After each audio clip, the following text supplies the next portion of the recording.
Hey y'all, welcome into the live stream.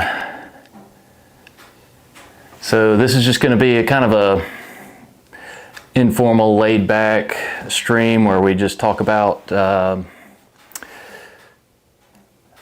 whatever we want to, honestly. I just put a couple of biscuits on the stove.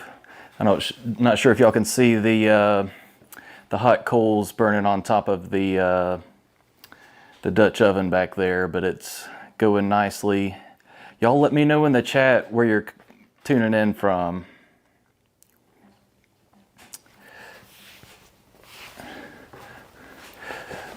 So, first thing, hey Melinda, coming in from Crossville, Tennessee. Awesome. Now tell me, is that kind of near Cookeville on the east side of Tennessee, or is that more on the western side?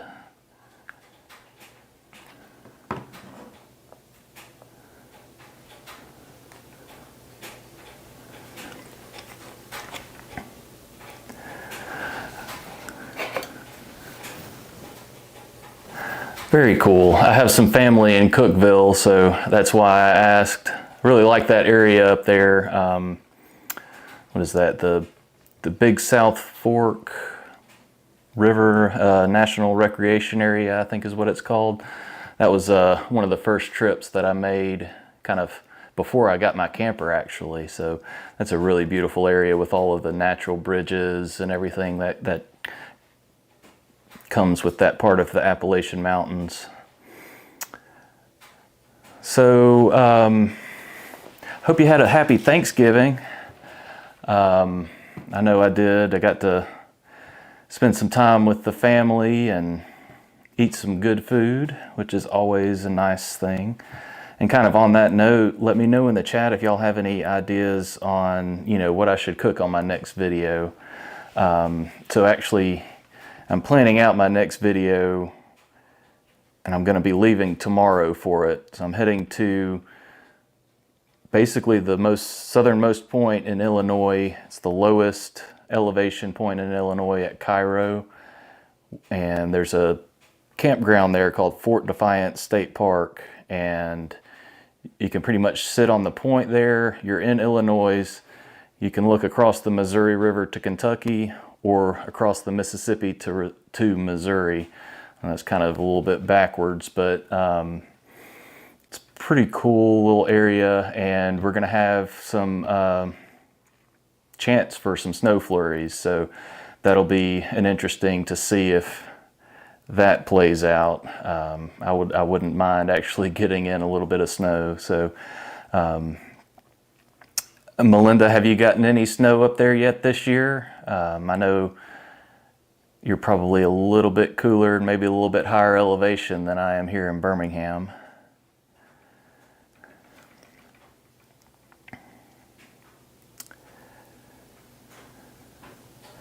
So,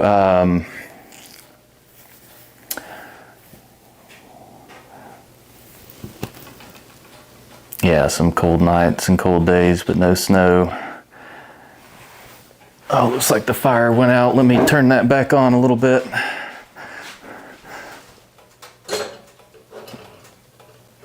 Just have to adjust the dampener. So for the buttermilk biscuits, I just used regular wheat flour, some regular butter, and obviously buttermilk. Put some leavening agents in there and put them in the Dutch oven that's sitting on top of the wood stove there. Traditionally, I think, you're supposed to kind of put it on top of the coals and then put coals on top. This setup doesn't really lend itself to that.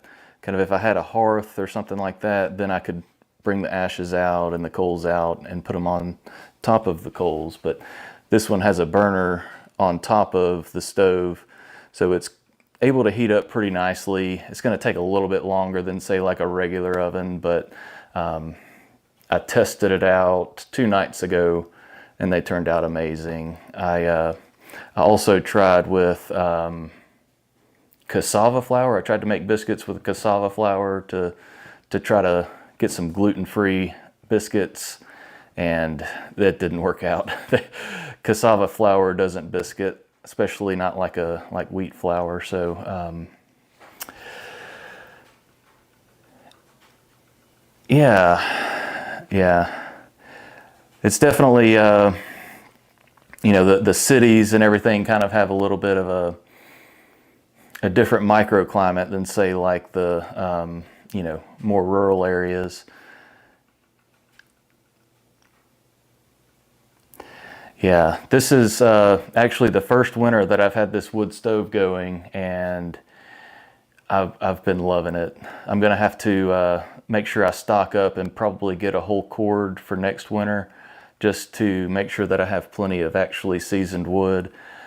I ran into some issues with some folks selling seasoned wood, and it's full of water. I've got a little moisture meter that I stick on it, and it was like 50%. So it's basically green wood that they were selling as seasoned wood, but what can you do? So I went and actually found some seasoned wood, but they don't, the folks that I'm buying it from here, they only do small quantities. They don't really do like big truckloads that I might need. But I'm not sure why this dampener, there we go, we'll go ahead and open it up and let that flame get going. But yeah, so how is everybody's winter going? I know it's kind of starting to get some cold and winter weather coming in. Like I said, I'm going to be kind of trying to chase some snow this weekend, and that's going to be a fun and interesting trip. I think I'm trying to get as many of the 50 states camped in. Traveling through a state is one thing, but actually camping there and spending a little bit of time there, that's kind of my goal. Obviously, I wouldn't be able to get my camper over to Hawaii, but I can drive it up to Alaska and just about every other state in the United States. I'm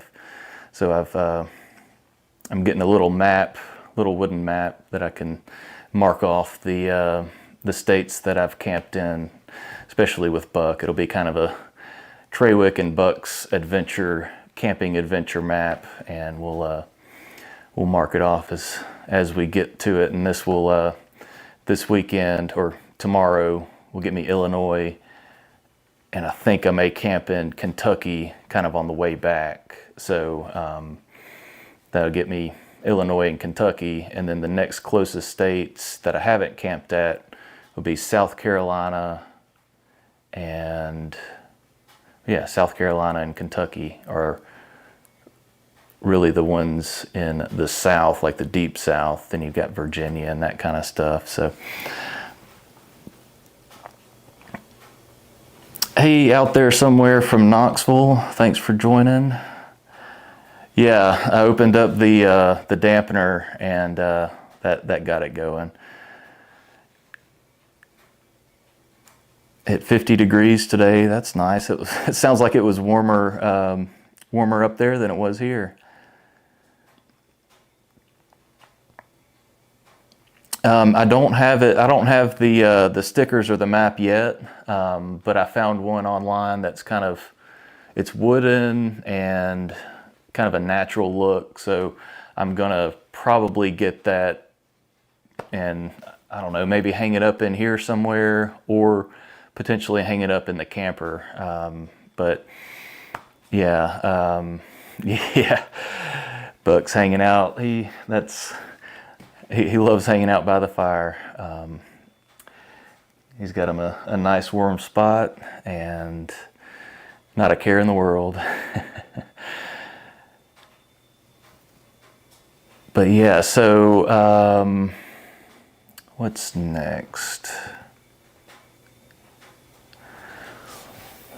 If y'all have any ideas on what I should cook in, one of my upcoming videos, let me know.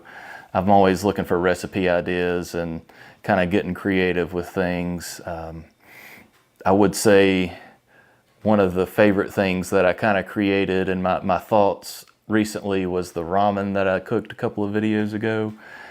I made that like 3 or 4 times at home since I cooked it. And I wasn't really, like, there wasn't a recipe or anything. I was just kind of going through Walmart, seeing what I could put in some ramen.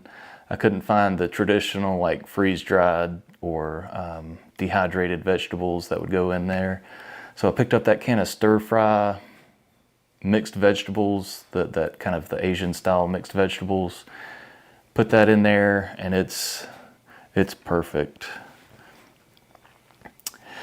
Yeah, out there somewhere, it's a Tiny Camper Company, and it's a Kong, Tiny Camper Company Kong. It's the 5x8 version, and they're a company out of Claremont, Florida, Central Florida, and they're very good.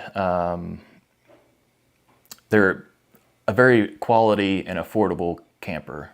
So it was a great entry level for me to get into the pull behind camper, because before I got this, I was using a little backpacking tent or a hammock. I've got a war bonnet lay flat hammock that I've been using, but with my back and all, that was really kind of getting tough. And the 2 things that I said I must have in a camper is air conditioning, because I'm here in Alabama, of course, and a real bed because of my back.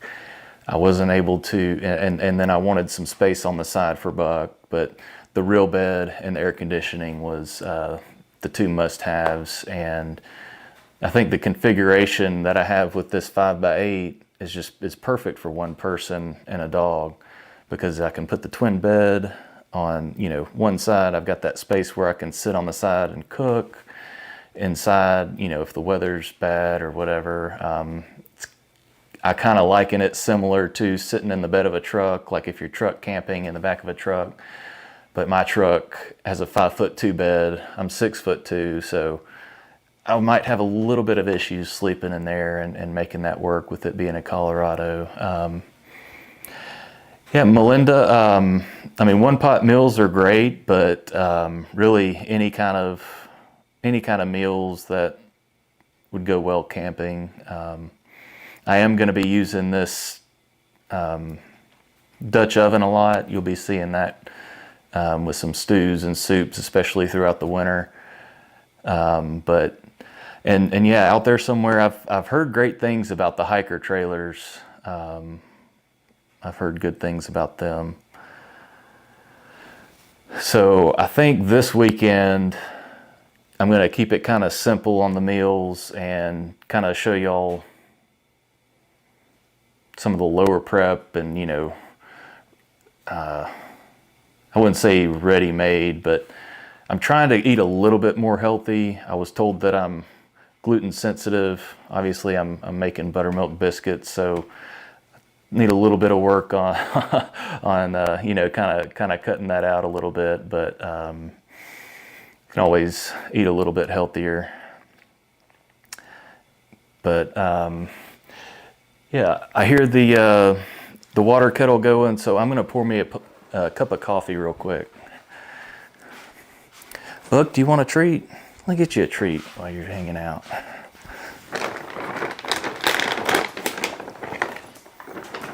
Hey, can you sit? Good boy. I get your paw. Yeah. Now speak. Speak louder. Speak. All right, that's good.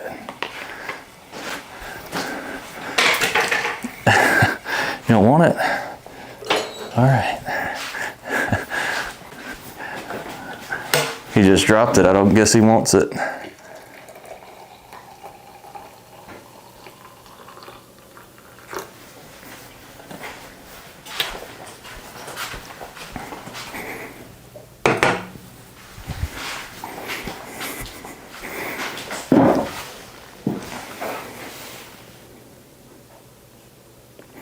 Out there somewhere, it is a Zero Breeze. It's the Zero Breeze Mark III, whatever the last one is. I think that's the Mark III, and I really love it.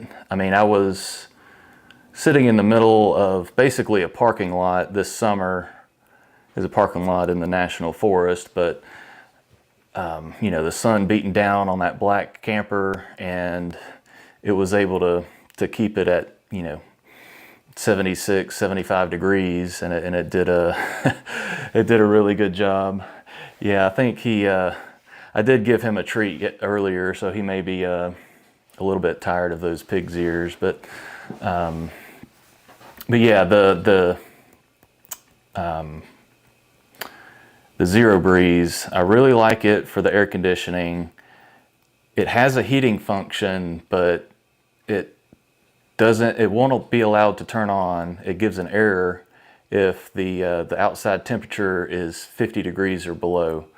And in that camper with me and the, you know, body heat and the insulation and everything, I really don't need heat until it gets below 50. So if you're getting the Zero Breeze Mark III just for the heat function, that's, you know, probably not the best idea. But I think they made a lot of upgrades between the Mark II and the Mark III to make the air conditioning a lot more efficient. I think they actually use a real compressor, is my understanding, that they use an actual real AC compressor in the Mark III.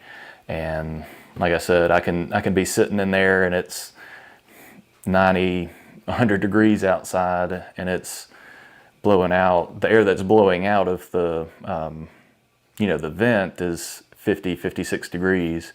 It might not be that cold in the camper, obviously, but that's, it's really kind of what you want to do on that. Do I ever plan on camping Tate's Hill again? I might. I do really like the Apalachicola National Forest area. I definitely want to go back to, like I said, Apalachicola National Forest, because there were some areas in there that were really, you know, those cypress swamps and creeks and things like that. I think this time of year would probably be the best time to go. There aren't so many ticks and that kind of stuff, but I'm sure they're still out there. But yeah, that's, yeah, I guess with it being hunting season, there are probably a lot of hunters out there, but you know, I could take a kayak down and paddle through some of those cypress swamps. I think that would be really cool. Yeah, cowboy stew or quesadillas, Melinda, for some of the food ideas. Those are good ideas for sure. I love some good quesadillas, and I've got some kind of on the Mexican food route. I have some pork roasts, so I was thinking I could make some like carnitas and tacos and stuff like that. You know, slow roast the pork in the Dutch oven. So I think this coffee has steeped enough. So this is my, I think it's a, what is it? Defiance Tools French Press coffee mug, and I use it all the time.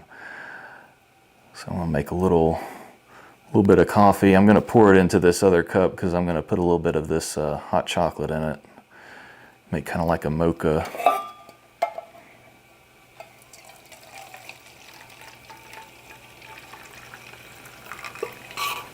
Oh yeah, that's gonna be good. So what are y'all up to this evening?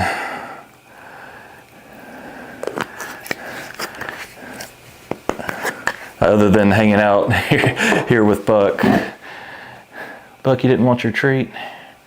Yeah, let's, I'm gonna check on the, we've been going for what, about 10 minutes? Check on the biscuits real quick.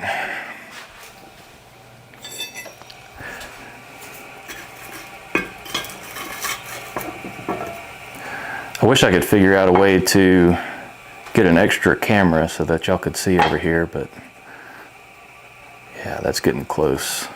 I think maybe about 5 more minutes or so. May grab some more coals out of there, throw on top. Let's do that.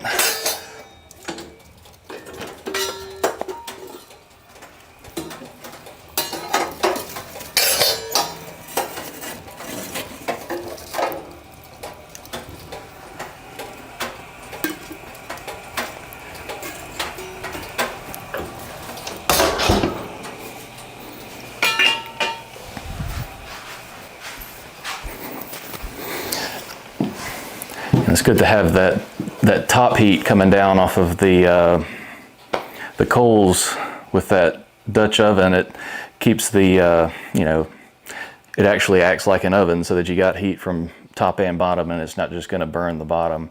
It does have legs, and it's sitting on like a burner that's made for a regular flat pan, so that actually kind of raises it up and keeps that bottom from burning, so that don't get burnt biscuits.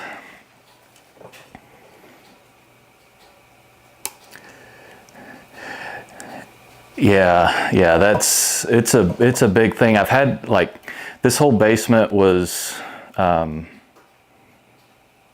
guess, stuck in the 70s when I bought this house, and had shag carpet, wood paneling, all of that kind of stuff, and probably the worst brick color that you could ever pick for a fireplace. So over the past however many years, I've kind of pieced it together and remodeled this basement with sheetrock.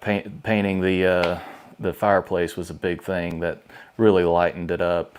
I took the carpet out, and now I have just regular concrete floors, which once everything down here heats up from that wood stove, that could go out and it'd be 4 or 5 hours at least overnight before the temperature even starts dropping a little bit, just because all the heat that's captured in the stone and the foundation here. And I got the wood stove last year and got it hooked up this year. So full-time camping, I absolutely have considered that quite a few times. I don't think that I would be able to make it happen in the setup that I have now, just because being full-time, it would be a really good thing to have even just a small wet bath. Something like that would really need that. The van life thing, all of that stuff really intrigues me. I'd really, I don't say I'd like to do something like that, but I'd like to maybe take 5 or 6 months as this YouTube stuff goes, and hopefully can, help support being able to afford those trips and things like that, and go for, a few months, and basically have that be, in a way, like a full-time, maybe an experiment, like a test of going for a few months.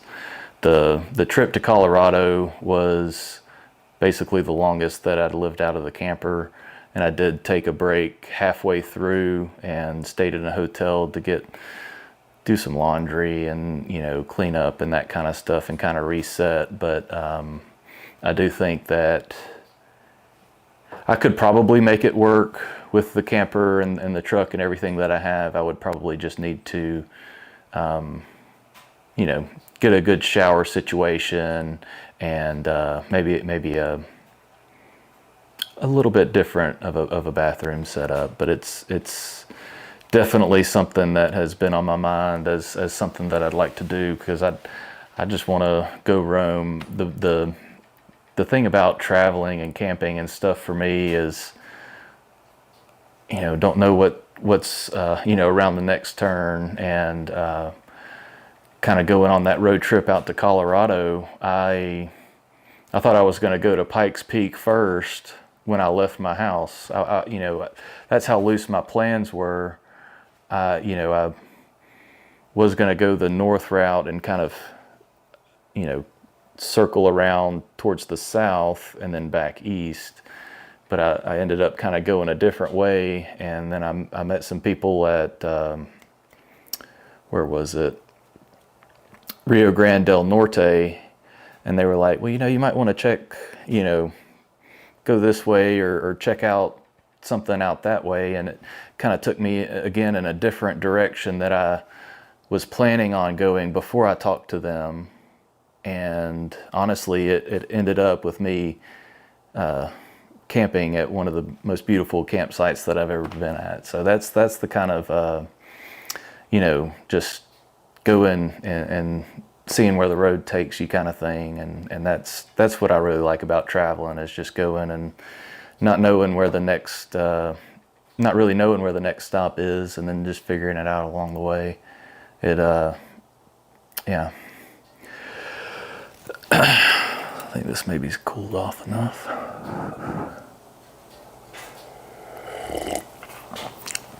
But I definitely want to, I think next summer, as long as I can afford it, I would like to go northern Colorado, because I didn't really get above,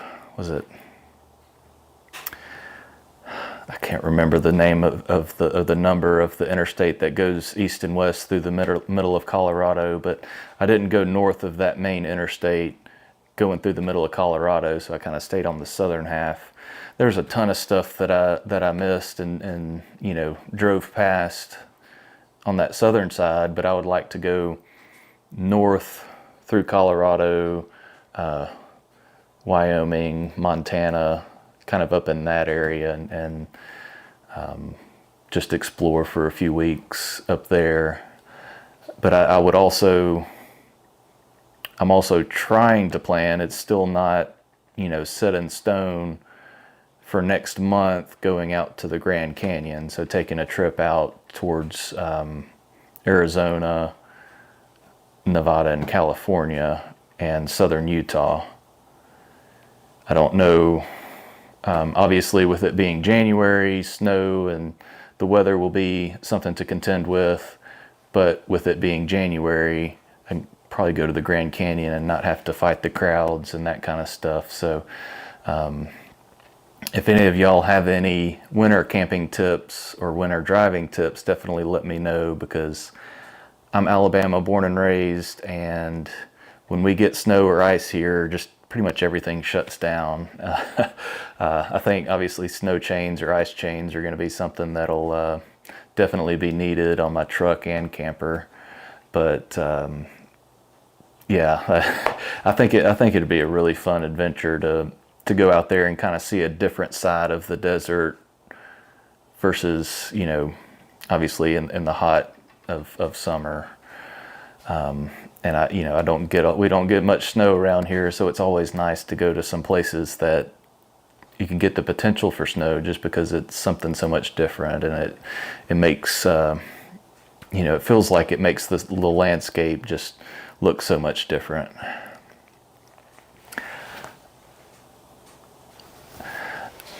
But yeah, do y'all have any camping trips planned or coming up, or any questions that you have for me about camping in general or anything along those lines?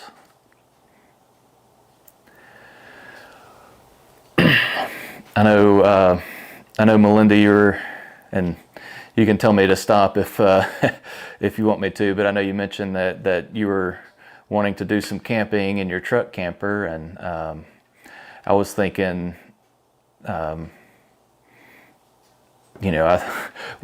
I got my camper, I spent a couple of nights in it, just in my backyard, just kind of getting to know how it feels sleeping in there, and just kind of doing a mock camping trip to see what I might need, and just kind of get the feel of things exactly. So yeah, I think it was I-70 Bronco Maniac. Yeah, going through Colorado. That yeah, the places that I would go back to, Snowy Range area in Wyoming is beautiful. Yeah, I'll have to check that out. I haven't really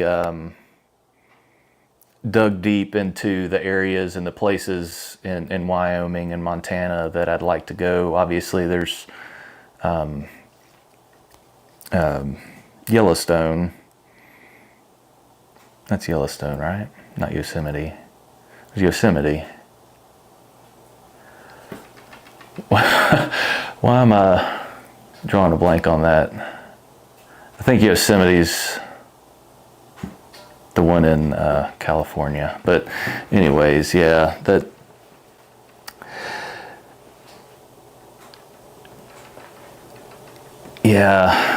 I definitely understand that, Melinda. That's definitely a change and being on your own. Well, that's still a long trip up to Minnesota from Tennessee. But yeah, I think, I mean, my suggestion would be to, take it out camping in your backyard, and then that'll help you get comfortable with, just the camper itself and the little quirks and things like that. And then you could go a little bit further, and that just kind of gives you more confidence when you're getting ready to go for the next thing. And I would say too, make sure you have your AAA and that your roadside assistance kind of stuff. So you can have some help out there if something does happen. That's probably the biggest worry at times in the back of my mind is, well, have a flat tire. Obviously, you got a spare tire, you can change it out. But all right, Melinda. So yeah, you can just test things out. That's my suggestion when it comes to that. But I think those biscuits may be ready now. So let's give them a look real quick.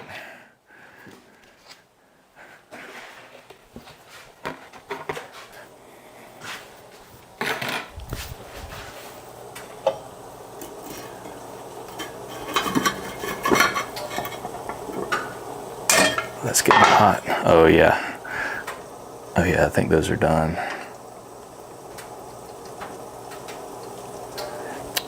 I'll let that handle kind of cool off a little bit. Oop.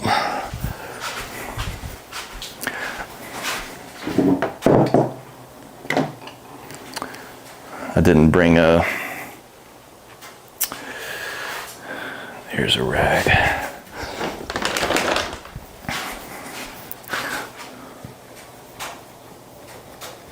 See if I can show you all these biscuits because they look really nice. Yeah. So this is a 2-quart, I believe, a 2-quart Dutch oven, and I figured it'd just be the perfect size for me and Buck when we're hanging out. Left my plate over there, didn't I?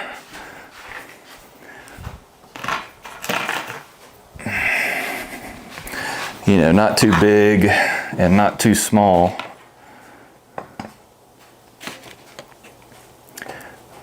Can I help you? All right. And then I got a little bit of honey from the local beekeeper. Throw a little bit of that on top. Oh, that's nice, flaky biscuits right there. I haven't, this is literally the second time that I've ever made homemade biscuits like this, so I'm still learning, and I was getting the batter and everything ready, and I started working on it. Yeah, I started working on it, and realized that I put like twice as much buttermilk as I was supposed to in it, so I had to start over and do another batch. But I don't know if there's something I may be able to do with that dough. Yeah, I'm gonna let it kind of cool off a little bit, and I'll give him a little piece. It's definitely a little bit warm.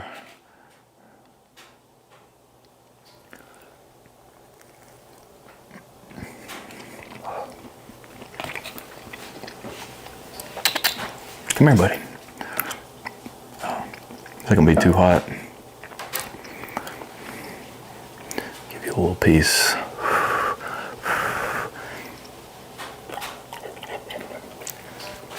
Good boy.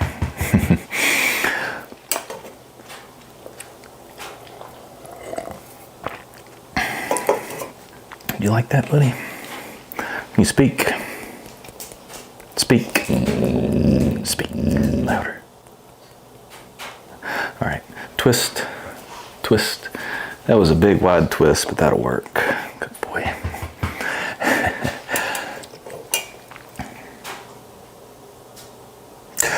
Oh yeah, Louie, that tent camping is really awesome. You get that connection to nature, and you're in nature the whole time. You can hear everything and just kind of feel, yeah, just feel the nature and everything. So that's awesome that she's liking tent camping. This time of year is definitely a good time to do that, because I feel like, at least, it's a lot easier to stay warm in a tent than it is to cool a tent in the, the Florida heat.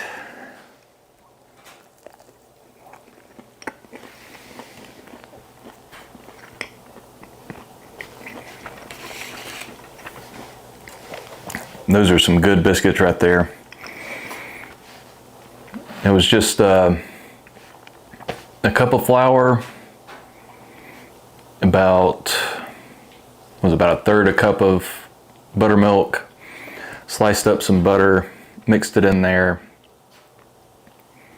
and there was some baking soda and baking powder. Really simple, so good. May have to make some biscuits and gravy soon too. That's one thing that I've never made from scratch, so that may be on the list. So let's see what else we've got.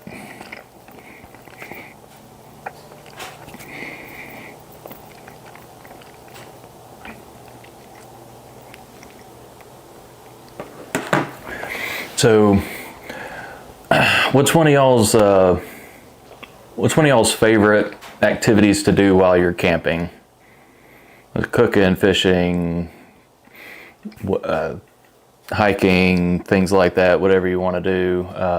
Or if you don't camp, just like watching the videos, what are some of the things that you like to see me do in these videos? Let me know in the chat.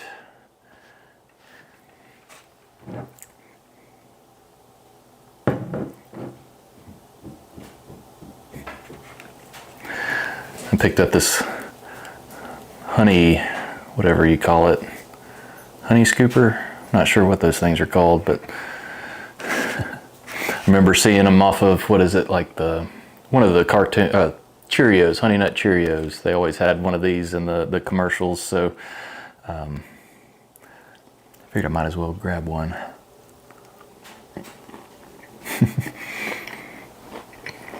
Louie, excuse me, I'm kind of finding that as well. If I don't do any hiking when I'm camping, just sit around and eat and gain a little bit of weight. There's nothing wrong with that, though. Which means you got some good food to eat.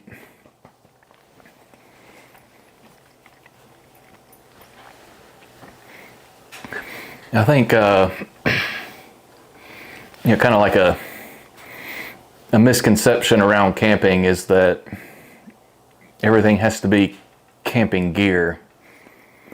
So like, I don't know if y'all have watched, but a lot of the stuff that I use, it's stuff from my house. You don't necessarily have to go out and spend money on buying all new stuff just for your camping.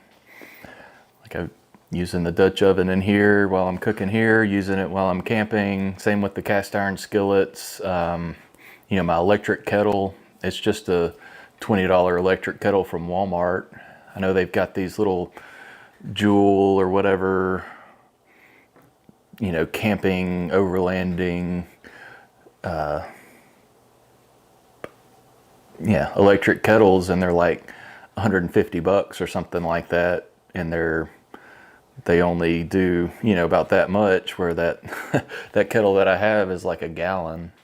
Of course, it draws a little bit more power, so you make sure that you have a power station or an inverter that can handle that kind of power. But that was also one of the things that I wanted to make sure when I was setting things up, that I could run most any household electronics, or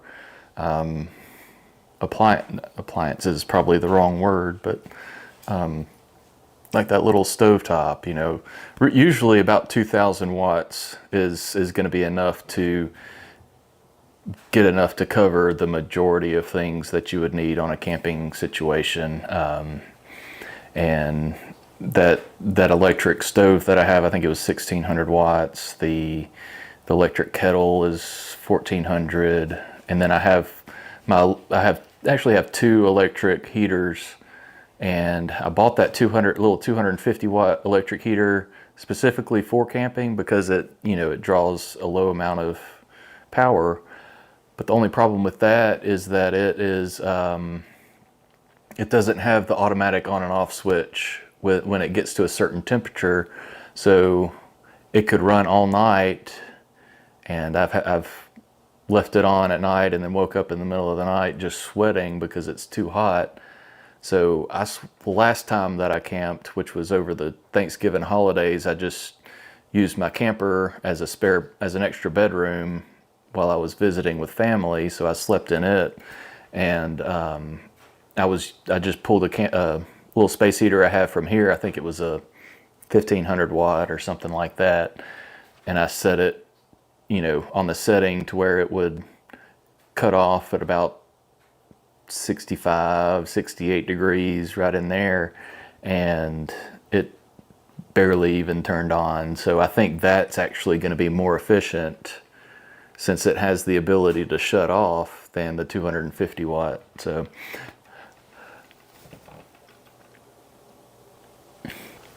yeah, the Bronco Maniac, the Fire is definitely up there with me as well on one of the activities that I like to do. I like, since I've got this fire going, I just like sitting down here and watching the fire and listening to it, taking the heat off of it, and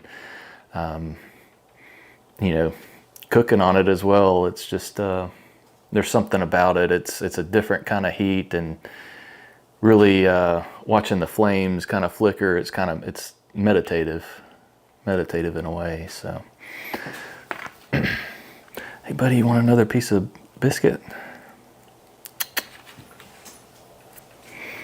Sit. Whoop. Hey, sit. Your paw. There you go. Good boy.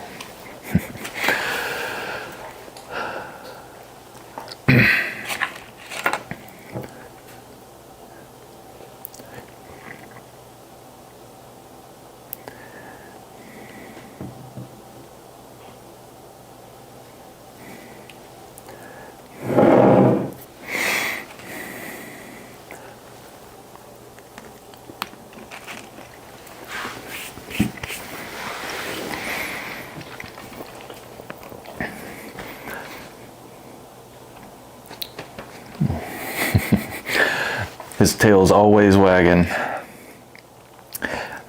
I'm trying to think. I guess he has seen snow.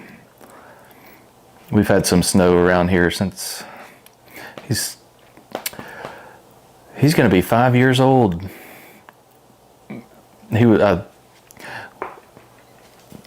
people that I got him from said that he was born around Christmas, so he'll be 5 years old this Christmas. It's hard to believe. Everybody thinks that he's still a puppy. Like, I had somebody ask if he was, less than a year old, and Like, no, he's almost 5, but he's looking good for a dog, that's for sure.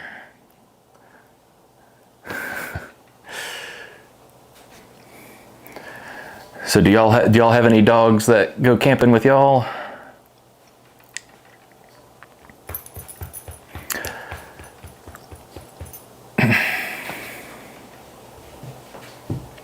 And I guess a little history on my name, if y'all are interested at all.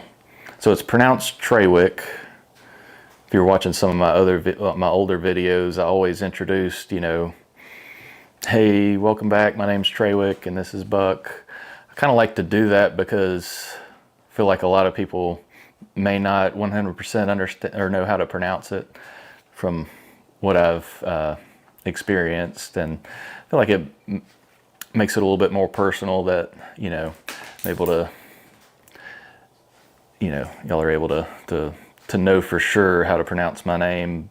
So it's Treywick, and it's a family name, so it was actually my mom's maiden name on my mom's side, and that was so basically I'm named after my granddad, which is a kind of a cool thing, and he was a really big role model and really helped with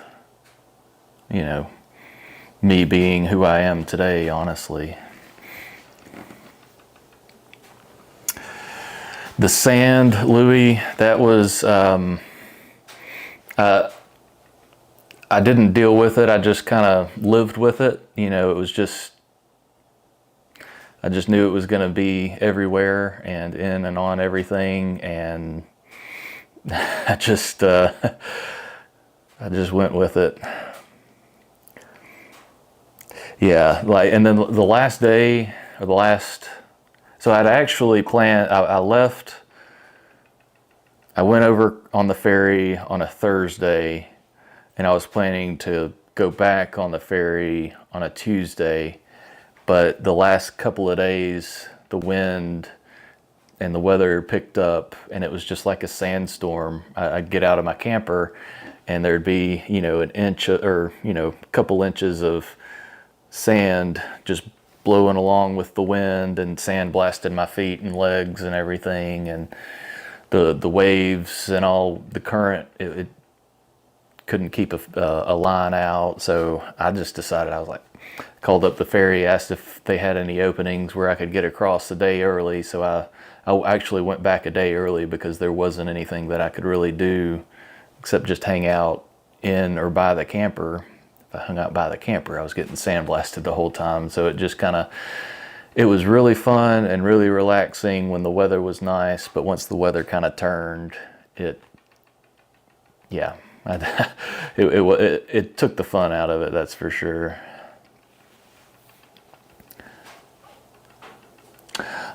Got 2 dachshunds, Karma and Daisy. Yeah, dachshunds are great little dogs. They got a lot of personality and a lot of love to give. That's what I love about dogs, is just the unconditional love that they give. It doesn't matter.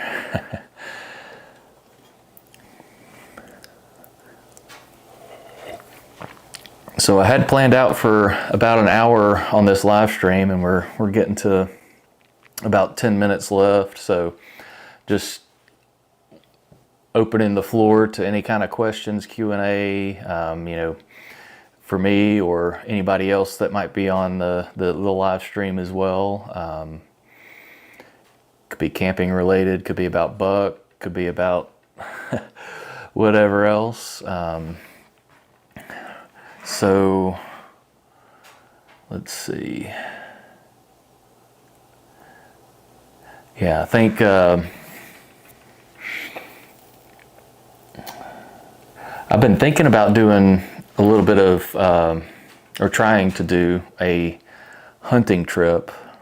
So I have a place where I can go on private property and camp and hunt on that private property for deer.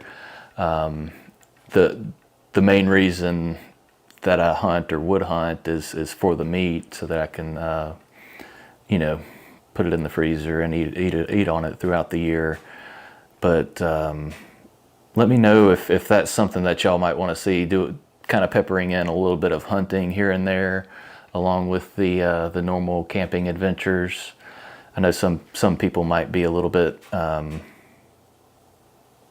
against hunting, but you know, I hunt for food, and I figured it's natural and organic and all of that kind of stuff. So it's hard to beat that, especially with the prices of beef these days. And that's another reason I like getting, you know, I have a friend that has a farm not too far from here, and that's who I've been getting my pork from. So if you've seen my last video, I cooked it was a ham steak. It was not cured. It was just the ham of the pork cut into a steak. It came from, you know, one of those pigs that I had butchered.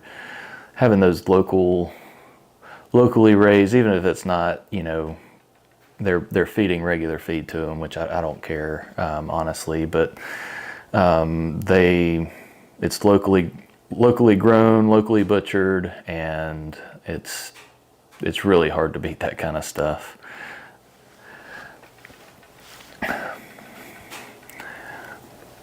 I had some sausage from those. The sausage maybe only lasted a couple of months afterwards because it was so good. I was eating it with everything and with just about every meal.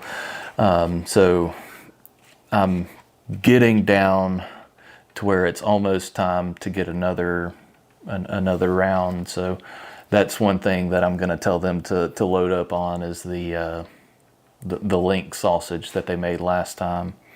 And it's just a regular, like a deer processor that we're taking them to. So it's not like a fancy or inspected, or, well, they do have an inspected side, but it's a custom meat processor. So that takes out a lot of the middleman there.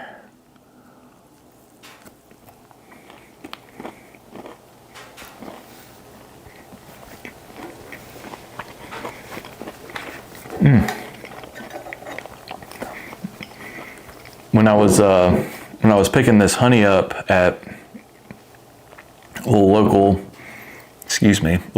independent garden center, they had this sitting in their little display case, and it's a locally made little chopping knife. I thought it was pretty cool, and it was very reasonably priced, so I went ahead and picked it up. And so that's something that I'll be using to kind of chop some vegetables and stuff like that with. But I do have another knife on the way, so this will be one in the arsenal. It's kind of rustic looking. I think it was, from what I understand, it was made from a leaf spring, like an actual leaf spring off of a truck, and then the guy actually hand forged it, ground it down, and that kind of stuff. So I thought that was pretty cool. It needs to be sharpened a little bit, but it's not bad.